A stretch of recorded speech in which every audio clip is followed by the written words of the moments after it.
Welcome everyone to the Brisbane Dress Sew Along. I'm Lisa from Pink Holly Bush Designs, where we talk all things sewing and smocking. And today we are going to sew the Brisbane dress from itch to stitch together. This is my first adult garment sew along. I've done a lot on YouTube. You can find elsewhere where I sew children's clothes and babies' clothes, but today I'm going to show you the Brisbane dress by Itch to Stitch. So the Brisbane dress is a simple knit t-shirt dress, but it has a fun keyhole cutout. And of course, this summer, cutouts are having an in-style moment. So this is a real easy way to participate in that fashion trend without, going a little too crazy or showing off areas you might not want to show off, especially if you're more my age. I chose the Brisbane dress because I'm going to my husband's college reunion this weekend. And the dinner Saturday night, you are supposed to come dressed in something that reminds you of the summer you graduated. Now, what kind of direction is that for dress? I have no idea. But I thought the Brisbane dress would be comfortable, would be kind of middle of the road. I picked a navy blue and white Liverpool knit, which sort of sophisticated looking. So I thought I kind of wouldn't be too overdressed, too underdressed. Friday night is cocktail attire, but this is not. So I'm hoping I'm kind of appropriate, whatever. I'm sure people will be dressed every which way. So the Brisbane dress, I picked a Liverpool knit. It is a more stable knit if you're not familiar with it. Big reason I picked it, they don't cling. So, something that's a little bit more slinkier can also cling easier. So this is a little bit more of a stable knit. It has a nice drape. It is a polyester knit with a crepe texture on one side. It is also a double knit. So again, that little bit more stable, easier to work with.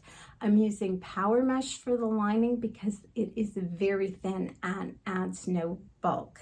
And then I've also used tricot knit interfacing for all the areas that you need to stabilize. And I will put a link to the interfacing that I used down below. The knit I am using, I got from Fabric Mart. I'll also put a link to that. I don't believe they have any more of it, but I will put a link to the shop anyway if you're interested. The other reason I picked this dress as a great one for the sew along is I read, as I was reading reviews, a lot of people had trouble with this keyhole opening, having it stretch out on them. And I really found no problem with that. So let me, as we go through the steps, hopefully you won't either. Also, it can just be a little bit tricky because you are sewing up to the dots and not catching the lining at various places and that sort of thing. So it seemed like a great one to sort of take you step by step through the directions. So I'm just showing the keyhole opening, partly because, as I said, it's a basic t-shirt dress after you get that part done. So let's start sewing together. So the first step is to stabilize all the edges that the pattern directs you to. So I've stabilized the back shoulders, the lower keyhole opening, the lower front yoke, the upper front yoke, and the yoke lining piece. I've also stabilized this whole neck edge.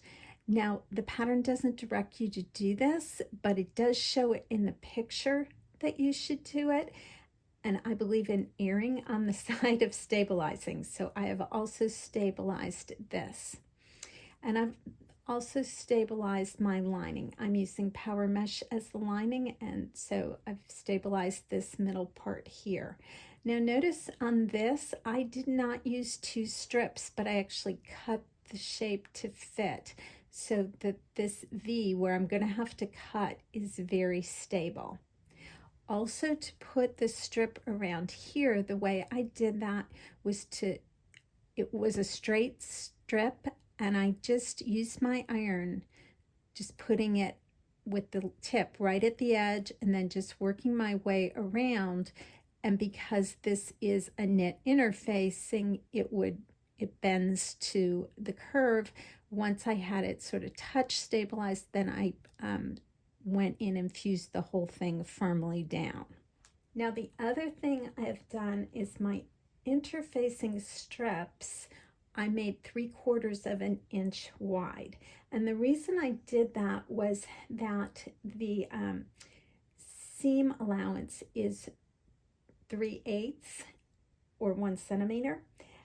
And you want the strip centered over that stitching line when we stitch it. But at the same time, I feel that having the strip go from the edge in stabilizes it further. So rather than trying to put the strip right in here over the seam line, I make it 3/4 of an inch wide, so it goes all the way to the edge and will still cover that seam line as I stitch it. So with right sides together, I've stitched the lower yoke to the upper yoke. I've used that slight zigzag stitch. I've gone from the edge and I have stopped right at the dot. And I did that by hand cranking my sewing machine wheel to make sure I didn't go past it. Then I've pressed it, and I've pressed the whole thing towards the upper yoke. Now the pattern says to trim the seam allowances. I'm not going to do that quite yet. So now we have right sides together. I'm going to pin the yoke to the yoke lining.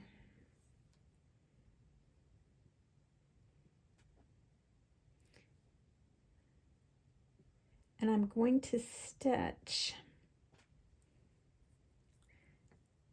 from the dot to the circle and then from the dot to the circle. And you're not supposed to catch the seam allowances when you do that. So in order to make sure I don't do that, I'm going to, okay, we're lined up there. I'm going to stitch the side, I'm going to stitch this side first, the side that has the yoke in 2 pieces.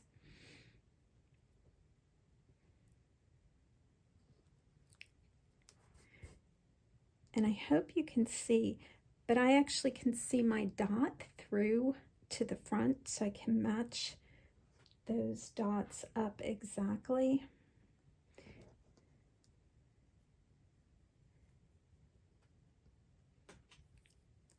Get it here. Right. And what I'm going to do is stitch from here right up to that dot, but not catch the seam allowance. So here it is on the back before I stitch. So I'm stitching from here to this dot, and I'm going to keep that seam allowance up there, and I'm going to stop right at that dot, and I'm going to stitch it from this side. Right, I sewed the side with the yoke, right with the 2-piece yoke, I should say, right up to that dot. Again, I hand walked it to get right there and stopped. Now I'm going to sew this side. Again, I'm going to sew it from with the yoke facing up on my machine so that I can take this seam allowance, get it out of the way, and I'm going to put a pin right in here. And I'm going to start from the dot, and I'm going to stop right at that dot again and not catch any of this. Okay, I stitched the other side right up again to the dot. And I hope you can see, there it is on the lining side. It goes right up there. Okay, at this point, I'm now going to trim just the lower yoke seam allowance. I'll leave the other one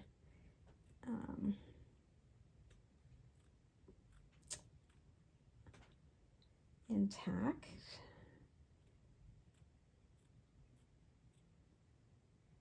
We're going to get this out of the way.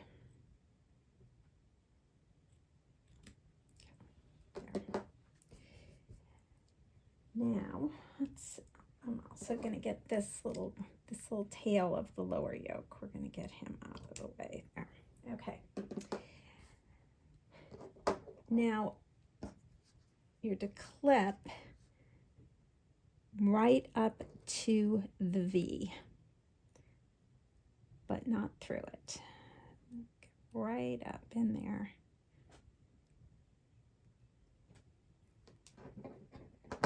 Okay, you can see that. So now I'm supposed to press these seam allowances towards the front facing and understitch.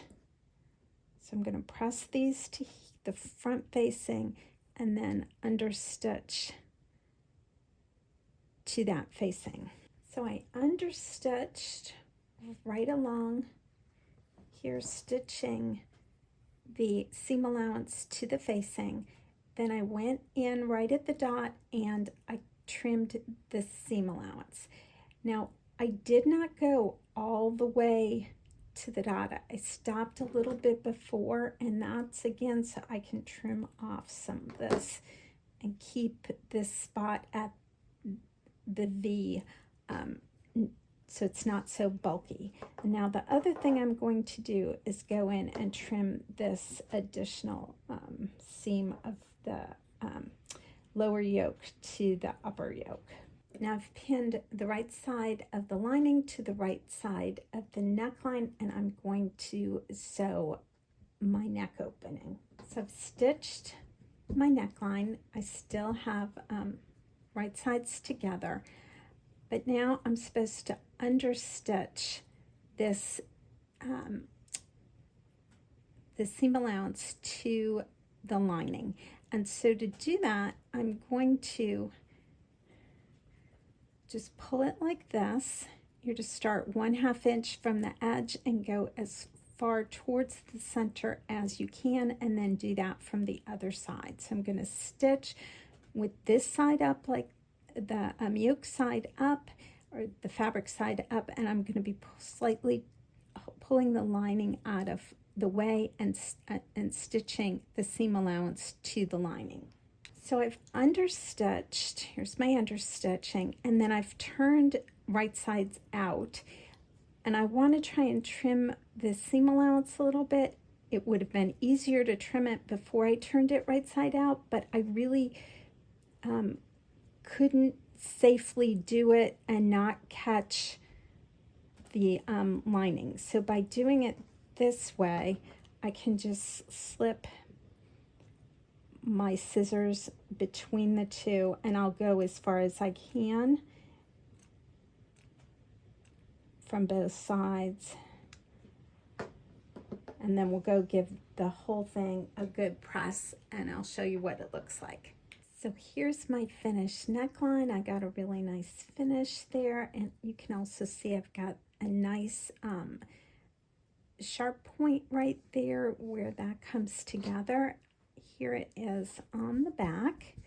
You can see my understitching only goes to there and doesn't go the rest of the way, and then this has been pressed up to there as well. All right, we're going to set that aside for a minute, and now the next step is to work on the bottom front of the dress. So I've marked the center point there, and this is my front facing piece. I've found the center point there, and we're just gonna line up the edges and match them. pin this together. Now this is supposed to extend beyond, and I'm hoping you can see that it does do that. Okay, I've stitched my lining to the dress front, and notice that I've extended it at the side, so you're not lining the cut edges up. Instead, you're lining the bottom corner of the lining with the edge of the top of the dress front. And that is stretching my lining a little bit when I sewed it. See how it's folding up? And you want to do that because this is going to get turned into all the way to the inside, and that will be a smaller curve than this is out here. Here's my pressed edge before I top stitch it in place. Here it is from the wrong side. At this point, I am going to use some of my glue baste it and glue it in place before I top stitch it. I love using glue baste it, especially with the knit. It just gives you that added control, so nothing shifts on you while you're stitching. The key to this is put the glue on and then give it a couple minutes to dry before you try stitching. Okay, and we're just going to let it dry, and then I'm going to edge stitch it right in place. So I used my edge stitch foot, and I just edge stitched the lining in place, and here it is from the front. You can see I have a really nice edge there. Now, you certainly, if you wanted that same top stitching look, you could top stitch your neckline and the keyhole after we're done. All right, so here are my yoke edges, the yoke edge of the dress, the yoke edge of the yoke. On this side, I've pinned them together and I just basted them. And the way and the lining is free. And the way I did it, this dot right here that we had on the lower yoke, it is 3/8 of an inch from this edge, so that when I start stitching there, I've lined up this edge and it's going to go all the way, almost you can see, to my other line of stitching, so that when I flip it, you can see it's all lined up very nicely. So both at this edge and at this edge. Okay, so here's my yoke edges basted together and my lining's free, but we want to end up with this all nice and finished. So what you're going to do is just flip this. So you're putting the right side of the lining against the wrong side of the dress yoke. And we're going to pin the edges at the end here.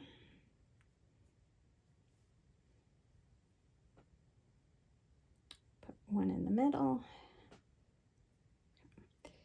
And then I'm going to start right here, and you can see you can't go all the way to the edge, but as long as you catch from here on down. So I'm going to start right close to that dot, and I'm just going to stitch right along here, and that will enclose this whole raw edge. Okay, so there's this side stitched, and I'm just going to reach in here, open it up, and trim this seam allowance, and then go give everything a good press. And here is my finished front with the keyhole opening.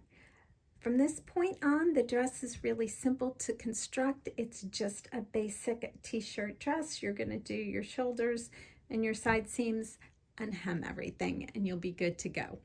Thank you so much for joining me on this sew along. I am so happy with how my Brisbane dress turned out. I do want to let you know that the Liverpool knit that I chose was the perfect fabric for this. So if you're going to try the Brisbane dress, I highly recommend a Liverpool knit. If this video was helpful to you, please let me know that in the comments. And I'd love to also hear if you gave the Brisbane dress a try. Remember to hit that like and subscribe button. It really helps. And I hope you have a wonderful sewing weekend. I am off to the reunion, so happy sewing.